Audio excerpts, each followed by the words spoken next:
সেইদিন ময়ো সুখী হৈছিলোঁ, তাই চাগে হোৱা নাছিল।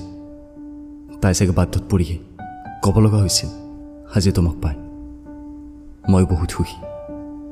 কোনে জানে এই সুখত যে এদিন বিষাদৰ ধুমুহা চাক আহিব। সকলো থান বান কৰি গুচি গ'ল তাই নিজৰ সুখৰ পৃথিৱীত, য'ত আজি মোৰ কোনো স্থান নাই। এয়াই নিয়তি, দুখবোৰ সহিছিল যাৰ বাবে আজি তেওঁৰ বাবে অচিনাকি হৈ পৰিলোঁ। তেওঁতো এতিয়া হাঁহি হাঁহি সকলোতে জীয়াই আছে, আৰু মই এতিয়া কান্দিবলৈ ঠাই বিচাৰি পোৱা নাই। তেওঁ হেৰাই গৈছে ভিৰৰ মাজত, আৰু মই এতিয়া বিচাৰি আছোঁ মোৰ হৃদয়ৰ মাজত।